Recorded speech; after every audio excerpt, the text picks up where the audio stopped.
नमस्कार। आज हम एक ऐसी तुलना पर बात करने वाले हैं जो शायद सुनने में थोड़ी अजीब लगे, बुद्ध और कार्ल मार्क्स। हाँ बिल्कुल, सदियों का फासला है दोनों के बीच। एक धर्मगुरु, दूसरे एकदम क्रांतिकारी विचारक। सही। लेकिन डॉक्टर B.R. अम्बेडकर ने अपने एक निबंध बुद्ध या कार्ल मार्क्स में इन दोनों की सोच को आमने सामने रखा है। हाँ, और ये बहुत दिलचस्प निबंध है। आज हम इसी निबंध के सहारे ये समझने की कोशिश करेंगे कि इन दोनों के मूल विचार क्या थे, कहाँ वो आश्चर्यजनक रूप से सहमत थे और कहाँ उनके रास्ते एकदम अलग हो जाते थे। हमारा मकसद है कि इन विचारों की गहराई में जाकर देखें, समझें कि दुनिया को बदलने के बारे में उनकी क्या सोच थी, और ये भी कि आज हमारे लिए इसके क्या मायने हैं। बिल्कुल। और ये तुलना इसलिए भी खास है क्योंकि अंबेडकर सिर्फ ऊपरी समानताएं नहीं देख रहे, वो दोनों के दर्शन के मूल उद्देश्य पर जाते हैं। हाँ। समाज में जो टकराव है उसकी वजहें क्या हैं, निजी संपत्ति का क्या रोल है, इन सब मुद्दों पर उनकी सोच को खंगालते हैं। सही कहा। ये देखना वाकई में आंखें खोलने वाला है कि समाज की समस्याओं के हल के लिए कितने अलग-अलग नजरिए हो सकते हैं। हाँ बिल्कुल। तो चलिए शुरू करते हैं। पहले कार्ल मार्क्स के उन मूल विचारों को समझते हैं जिन्हें अंबेडकर अपने विश्लेषण का आधार बनाते हैं। ठीक है। पहला और शायद सबसे बुनियादी विचार, दर्शन का काम सिर्फ दुनिया की व्याख्या करना नहीं है। नहीं, बल्कि उसे बदलना है। बदलना है। ये अपने आप में एक बहुत बड़ा स्टेटमेंट है। हाँ, ये पूरी सोच को एकदम एक्शन ओरिएंटेड बना देता है, थ्योरी से प्रैक्टिस की तरफ ले जाता है। और इसी से जुड़ा उनका दूसरा पॉइंट है कि इतिहास को आगे बढ़ाने वाली असली ताकत आर्थिक है। हाँ, इकोनॉमिक्स, पैसा और उत्पादन के साधन, फैक्ट्री, जमीन, ये सब। तीसरा कि समाज मोटे तौर पर दो हिस्सों में बटा हुआ है, मालिक वर्ग जिनके पास ये साधन है, हाँ, और मजदूर वर्ग जो सिर्फ अपनी मेहनत बेचते हैं। और चौथा कि इन दोनों वर्गों के हित आपस में टकराते हैं हमेशा। बिल्कुल, जिससे लगातार एक संघर्ष चलता रहता है, जैसे मार्क्स ने वर्ग संघर्ष या क्लास स्ट्रगल कहा। पांचवा पॉइंट है कि मालिक वर्ग मजदूरों का शोषण करता है, एक्सप्लॉयटेशन। वो कैसे? वो ऐसे कि मजदूरों की मेहनत से जो अतिरिक्त मूल्य पैदा होता है, सरप्लस वैल्यू, हाँ, जो एक्स्ट्रा वैल्यू है, उसे मालिक मुनाफे के तौर पर रख लेता है। मजदूर को पूरी कीमत नहीं मिलती उसकी मेहनत की। अच्छा। छठा पॉइंट फिर इसका हल बताता है। हाँ, वो कहते हैं कि अगर उत्पादन के साधनों को राष्ट्रीयकृत कर दिया जाए, नेशनलाइज कर दिया जाए, यानी निजी संपत्ति खत्म, हाँ, प्राइवेट प्रॉपर्टी खत्म, तो ये शोषण बंद हो सकता है। सातवां, मार्क्स का मानना था कि ये जो शोषण है ये मजदूरों को लगातार और गरीब बनाता जाएगा, उनकी हालत और खराब होगी। आठवां, और ये बढ़ती गरीबी मजदूरों में फिर क्रांति की भावना जगाएगी, गुस्सा बढ़ेगा, चेतना आएगी, और जो वर्ग संघर्ष है वो एक बड़े युद्ध का रूप ले लेगा, क्लास वॉर। हाँ। नवा पॉइंट, क्योंकि मजदूर संख्या में मालिकों से कहीं ज्यादा हैं, हाँ, मेजॉरिटी में है, तो ये तय है कि वो आखिरकार सत्ता पर कब्जा कर लेंगे और सर्वहारा वर्ग की तानाशाही कायम करेंगे। डिक्टेटरशिप ऑफ द प्रोलेटेरिएट, मजदूरों का शासन। और 10वां, मार्क्स के लिए ये सब होना तय था, इनएविटेबल था, इतिहास का अगला कदम। हाँ, कोई चॉइस नहीं है इसमें, ये होकर रहेगा।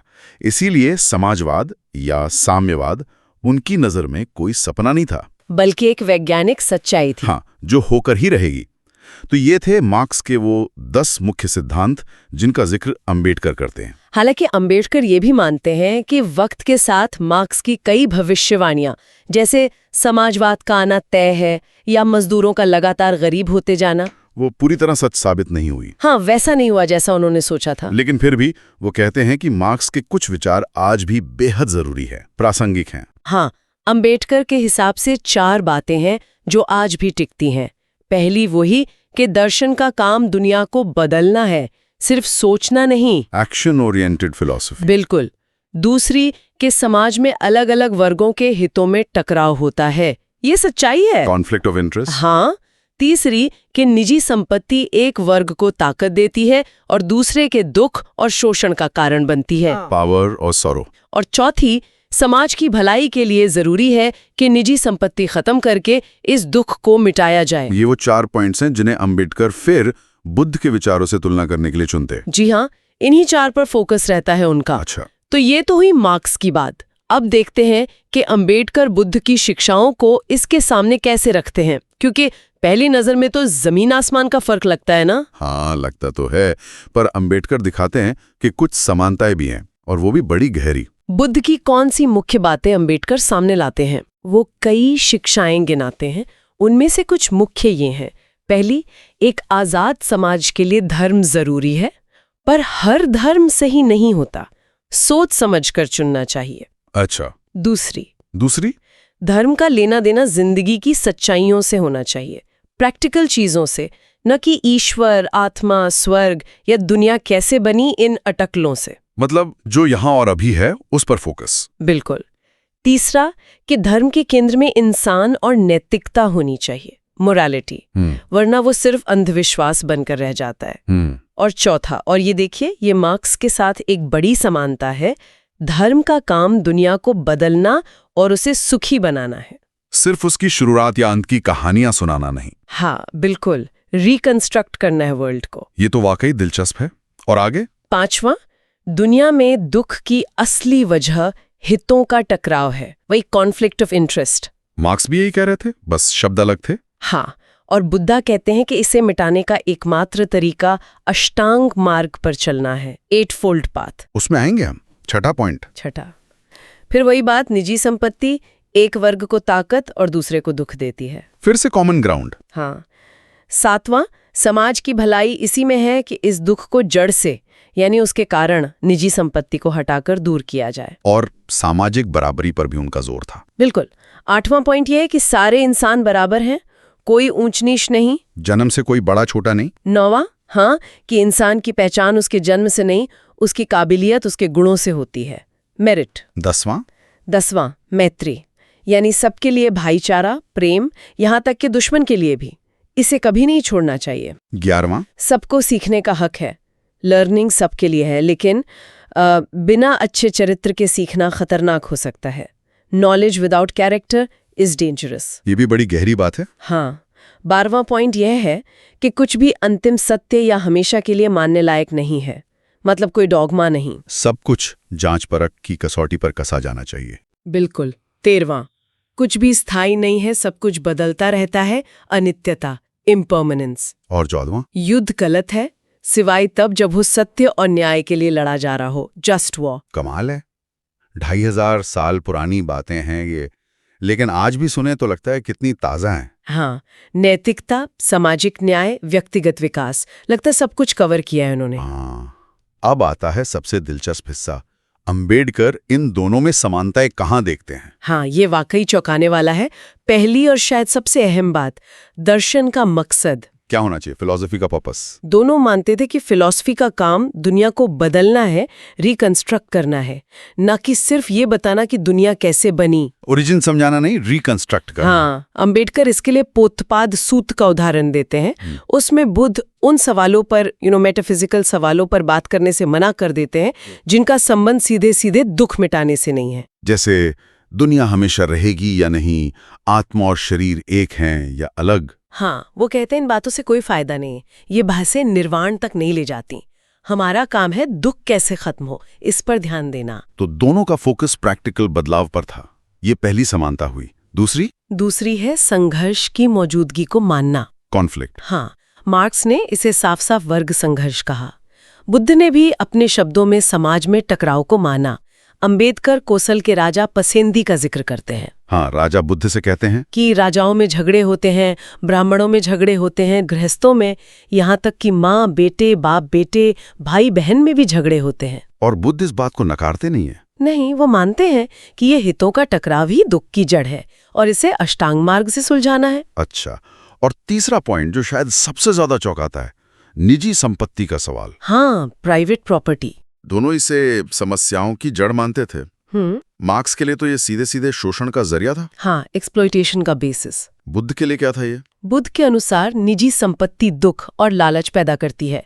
ये लालच आता है चीजों पर कब्जा करने और फिर उसे बनाए रखने की जिद, टेनेसिटी से। मतलब अटैचमेंट से। हाँ, अटैचमेंट और होल्डिंग ऑन। अंबेडकर आनंद के साथ बुद्ध की एक बातचीत का हवाला देते हैं। उसमें बुद्ध समझाते हैं कि कब्जा ही लालच की जड़ है और चीजों से चिपके रहना ही कब्जे की। ये एक साइकिल है। इसका कोई प्रैक्टिकल उदाहरण भी दिया अंबेडकर ने? संघ के नियमों का शायद। हाँ बिल्कुल, बुद्ध के भिक्षु संघ के नियम। अंबेडकर बताते हैं कि एक भिक्षु सिर्फ 8 जरूरी चीजें रख सकता था। सिर्फ 8? कौन कौन सी? 3 कपड़े, चीवर, कमरबंद, भिक्षा पात्र, उस्तरा, सुई और पानी छानने का कपड़ा, बस। सोना चांदी पैसा बिल्कुल नहीं? सोना चांदी रखना सख्त मना था, ताकि वो कुछ और खरीद ही ना सके। अंबेडकर तो यहां तक कहते हैं कि ये नियम उस वक्त रूस के साम्यवादी नियमों से भी ज्यादा सख्त थे। बाप रे, ये तो वाकई निजी संपत्ति से पूरी तरह डिटैचमेंट का एक्सट्रीम उदाहरण है। हाँ, ये दिखाता है कि बुद्धा संपत्ति को कितनी बड़ी बाधा मानते थे। तो अगर दुनिया बदलने का लक्ष्य समाज में टकराव का एहसास और निजी संपत्ति से जुड़ी समस्याएं, इन बुनियादी बातों पर दोनों में सहमति थी। हाँ, जो कि अपने आप में बड़ी बात है। तो फिर फर्क कहाँ था? अलग कहाँ हुए दोनों? अंबेडकर कहते हैं फर्क था उस लक्ष्य तक पहुंचने के साधनों में, मीन्स में। यानी वो बेहतर समाज बनेगा कैसे? तरीका क्या होगा? हाँ, तरीका। पहले बुद्धा का तरीका देखते हैं। उनका रास्ता क्या था? हाँ बताएं। उनका रास्ता पूरी तरह नैतिक और मानसिक बदलाव पर आधारित था। अंबेडकर इसके 4 मुख्य हिस्से बताते हैं। 4? कौन से? पहला, पंचशील। ये रोजमर्रा के जीवन के लिए बेसिक नैतिक नियम थे। जैसे हिंसा न करना, चोरी न करना। हाँ, झूठ न बोलना, गलत यौन आचरण न करना और नशा न करना। ये व्यक्तिगत बुराइयों से जो दुख पैदा होता है उसको कम करने के लिए थे। ठीक है। दूसरा? दूसरा, अष्टांग मार्ग। ये सामाजिक अन्याय और गैर बराबरी से जो दुख पैदा होता है उसे मिटाने का रास्ता था। Right understanding, right thought, right speech, वो 8 चीजें। हाँ, सही समझ, सही इरादा, सही बोल, सही कर्म, सही रोजी, सही कोशिश, सही ध्यान और सही एकाग्रता। इसका मकसद धरती पर एक नैतिक समाज, एक धर्म राज्य बनाना था। तीसरा, निर्वाण। अंबेडकर साफ करते हैं कि ये सिर्फ मरने के बाद की कोई चीज नहीं थी। जीते जी? हाँ, जीते जी मन की उन गांठों या बंधनों को खोलना था जो हमें दुख देती हैं, जिन्हें आसव या संयोजन कहा गया।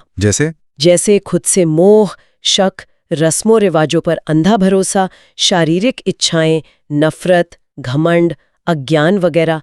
अंबेडकर कहते हैं कि इन्हें जीते बिना अष्टांग मार्ग पर चलना भी मुश्किल है।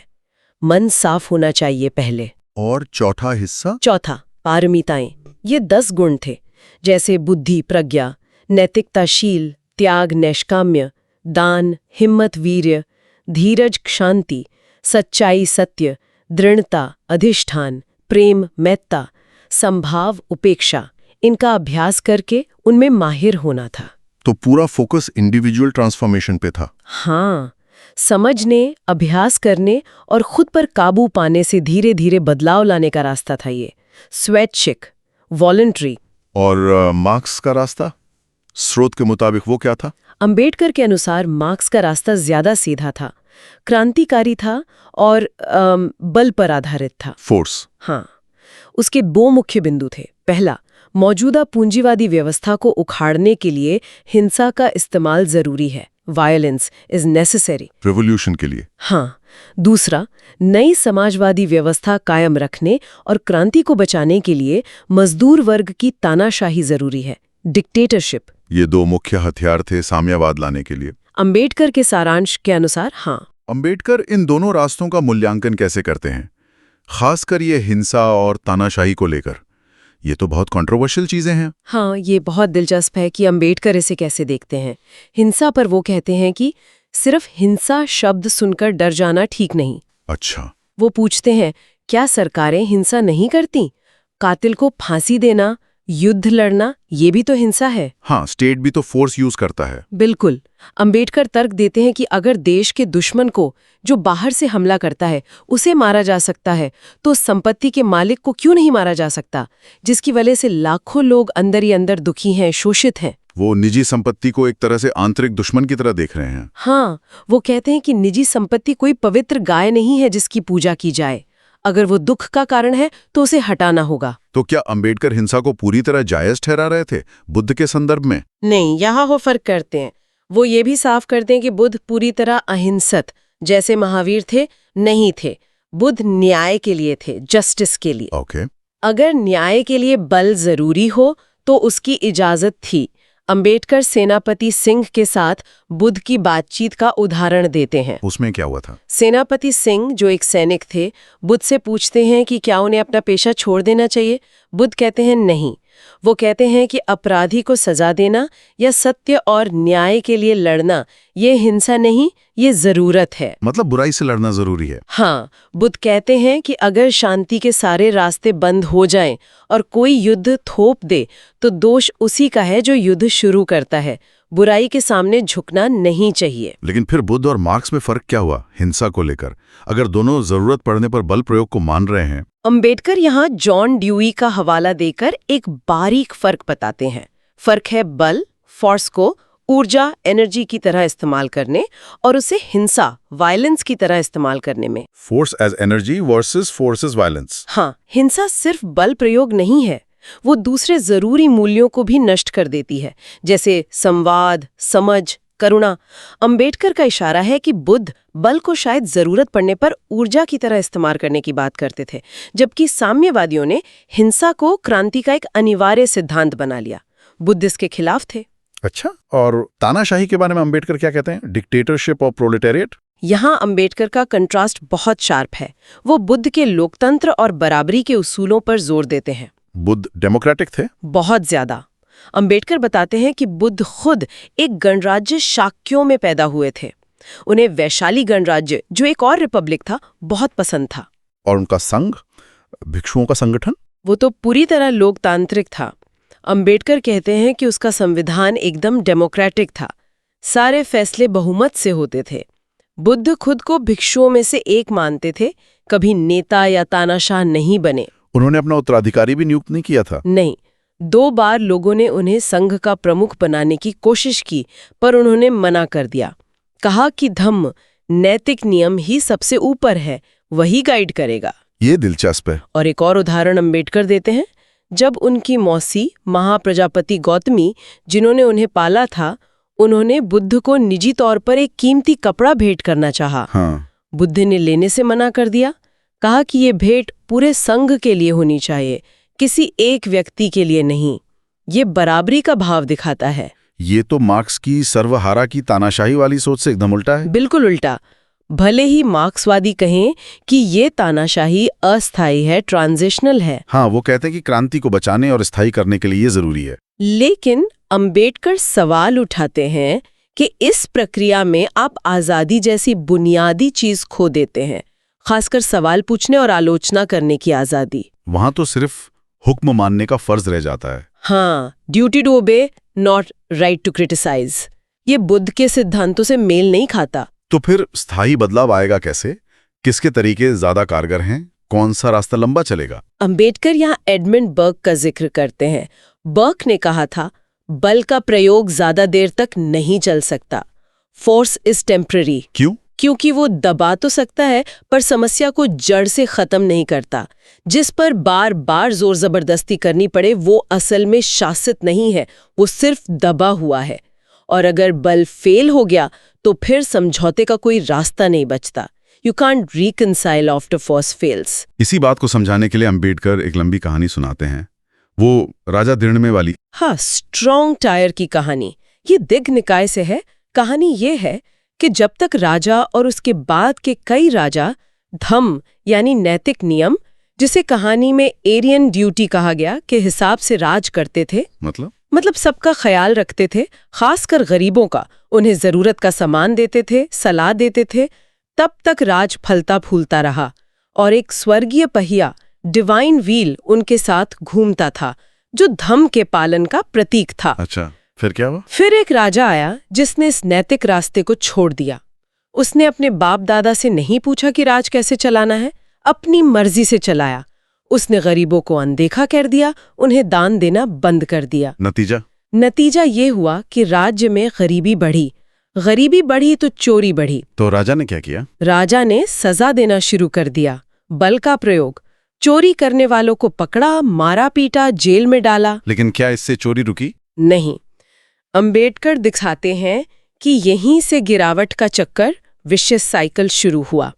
लोगों ने सोचा, सजा से बचने के लिए हम हथियार रखेंगे, तो हिंसा बढ़ी, फिर हत्याएं बढ़ीं, फिर झूठ बोलना बढ़ा, फिर गाली गलौज बढ़ी, फिर अनैतिकता बढ़ी, भाई भतीजावाद, रिश्ते खराब होने लगे। पूरा समाज बिखरने लगा। हाँ, कहानी यहाँ तक कहती है कि लोगों की उम्र और सुंदरता भी घटने लगी। ये कहानी दिखाती है कि सिर्फ बल से, सिर्फ सजा से समाज नहीं सुधरता। जब नैतिक आधार खत्म होता है तो सब बिखर जाता है। ये तो सीधे सीधे मार्क्सवाद के उस विचार से जुड़ता है कि एक दिन राज्य मुरझा जाएगा, withering away of the state। हाँ, साम्यवादी कहते हैं कि जब वर्ग खत्म हो जाएंगे, शोषण खत्म हो जाएगा, तो राज्य यानी पुलिस, सेना, कोर्ट, इनकी जरूरत ही नहीं रहेगी, वो अपने आप खत्म हो जाएगा। लेकिन अंबेडकर यहाँ बड़े वाजिब सवाल उठाते हैं। हाँ, वो 2 बड़े सवाल पूछते हैं। पहला, ऐसा होगा कब? इसकी कोई टाइमलाइन है? साम्यवादी कहते हैं जब जरूरत नहीं रहेगी तब। पर वो कब होगा, कौन तय करेगा? इसका कोई पक्का जवाब नहीं। और दूसरा, ज्यादा जरूरी सवाल, जब राज्य नहीं रहेगा तो समाज को जोड़े कौन रखेगा, उसकी जगह क्या लेगा? What will sustain society without the state? Ambedkar का जवाब क्या है इस पर? वो कहते हैं कि अगर बिना सरकारी डंडे के, बिना पुलिस और सेना के समाज चलाना है तो उसका आधार सिर्फ धर्म या धम्म यानी नैतिकता ही हो सकता है, जो लोगों को अंदर से कंट्रोल करे। लेकिन साम्यवादी तो धर्म को ही खारिज करते हैं, वो तो धर्म को दुश्मन मानते हैं। हाँ, यही अंबेडकर का पॉइंट है। वो कहते हैं कि साम्यवादियों ने धर्म की जो आलोचना की वो काफी हद तक यूरोप में उस वक्त के ईसाई धर्म पर आधारित थी, और उन्होंने उसी आलोचना को बिना सोचे समझे बौद्ध धर्म पर भी थोप दिया। क्या मतलब? अंबेडकर के अनुसार बौद्ध धर्म पर वो आरोप लागू नहीं होते? हाँ, अंबेडकर कहते हैं नहीं होते। पहला आरोप कि धर्म लोगों को मरने के बाद के जीवन का लालच देकर इसी दुनिया में गरीबी और अन्याय सहने को कहता है, पाई इन द स्काई। ये बौद्ध धर्म पर क्यों लागू नहीं होता? क्योंकि बौद्ध धर्म का पूरा जोर इसी जीवन में दुख खत्म करने पर है। निर्वाण भी यहीं पाना है। उसका फोकस पारलौकिक कम, इहलौकिक ज्यादा है। ठीक है। और दूसरा आरोप कि धर्म जनता के लिए अफीम है, religion is the opium of the masses. ये आरोप बाइबल के उस उपदेश सर्मन ऑन द माउंट पर आधारित है जहां गरीबी और कमजोरी को एक गुण की तरह बताया गया है। धन्य है वो जो दीन है। मार्क्स ने कहा कि ये बातें लोगों को अपनी बुरी हालत स्वीकार करने और क्रांति न करने के लिए प्रेरित करती हैं। अंबेडकर कहते हैं कि बुद्ध की शिक्षाओं में ऐसा कुछ नहीं है। बिल्कुल नहीं। बुद्ध कहीं भी गरीबी की तारीफ नहीं करते, बल्कि वो सही तरीके से धन कमाने को, संपत्ति अर्जित करने को बुरा नहीं मानते, बल्कि उसे गृहस्थ जीवन के लिए जरूरी और सुखद बताते हैं। इसका कोई उदाहरण दिया उन्होंने? हाँ, वो अनाथ पिंडिक को दिए उपदेश का उदाहरण देते हैं। अनाथ पिंडिक एक अमीर व्यापारी थे। बुद्ध उनसे कहते हैं कि ईमानदारी से पैसा कमाना, उसे अपने और अपने परिवार के सुख के लिए इस्तेमाल करना, दोस्तों और रिश्तेदारों की मदद करना और दान देना, ये सब गृहस्थ के लिए खुशी की बातें हैं, और इसके लिए श्रद्धा, सदाचार, उदारता और समझ, प्रज्ञा जरूरी है। तो बुद्ध गरीबी को महिमा मंडित नहीं कर रहे। ये तो काफी अलग तस्वीर है धर्म की। हाँ, और अंत में अंबेडकर बुद्ध के भिक्षु संघ को किस तरह देखते हैं? वो उसे एक मॉडल की तरह पेश करते हैं। हाँ, वो उसे बिना तानाशाही वाले साम्यवाद का एक कामयाब मॉडल मानते हैं। एक कम्यून जहां निजी संपत्ति नहीं थी, सब बराबर थे, फैसले लोकतांत्रिक तरीके से होते थे। लेकिन ये साम्यवाद जोर जबरदस्ती से नहीं आया था। नहीं, बिल्कुल नहीं। ये नैतिक बदलाव धम्म से आया था। लोगों के मन को बदलकर उनकी मर्जी से, स्वेच्छा से अपनाया गया था। अंबेडकर के लिए ये बहुत बड़ा फर्क था। तो कुल मिलाकर अंबेडकर की नजर में बुद्ध और मार्क्स दोनों का लक्ष्य एक था, दुनिया बदलना, दुख और शोषण मिटाना। हाँ, ये कॉमन गोल था। दोनों मानते थे कि निजी संपत्ति एक बड़ी समस्या है, ये भी कॉमन था जी। लेकिन रास्ता बिल्कुल अलग था। एक का रास्ता था नैतिक बदलाव का, मन बदलने का, धम्म का। हाँ, इनसाइड आउट अप्रोच। और दूसरा रास्ता था बाहरी क्रांति का, हिंसा का और तानाशाही का। आउटसाइड इन अप्रोच कह सकते हैं। हाँ, और अंबेडकर का विश्लेषण ये इशारा करता है कि भले ही आर्थिक ढांचे बदलना जरूरी हो, इसमें कोई शक नहीं। हाँ, वो जरूरी है। लेकिन कैसे बदला जाए, किन साधनों से बदला जाए, इसके नतीजे बहुत गहरे होते हैं। बिल्कुल, कहीं ऐसा ना हो कि बराबरी लाने के चक्कर में हम आजादी और भाईचारे जैसे दूसरे उतनी जरूरी मूल्यों को ही खो दें। अंबेडकर को शायद यही डर था। बुद्ध का रास्ता जो धम्म के जरिए इंसान के मन और स्वभाव को बदलने पर जोर देता है, शायद एक ऐसा रास्ता दिखाता है जहां बराबरी, आज़ादी और भाईचारा, लिबर्टी, इक्वालिटी, फ्रैटर्निटी तीनों एक साथ चल सकें। हाँ, अंबेडकर को लगता है कि साम्यवाद शायद बराबरी तो दे लेकिन बाकी दो की कीमत पर, जबकि बुद्ध का धम्म तीनों को साथ लेकर चलने का रास्ता सुझाता है। तो अंबेडकर के इस पूरे विश्लेषण से एक सवाल उठता है जो आज भी उतना ही मौजू है और जिसे हम अपने श्रोताओं के लिए सोचने को छोड़ सकते हैं। क्या सवाल है वो? सवाल ये कि क्या कोई समाज सिर्फ बाहरी आर्थिक और राजनीतिक बदलावों पर ध्यान देकर सचमुच स्थायी और सकारात्मक परिवर्तन ला सकता है, या फिर अंदरूनी, नैतिक और कहें तो आध्यात्मिक बदलाव उस नींव के लिए जरूरी है जो जोर जबरदस्ती पर टिकी ना हो बल्कि लोगों के दिलों में बसी हो।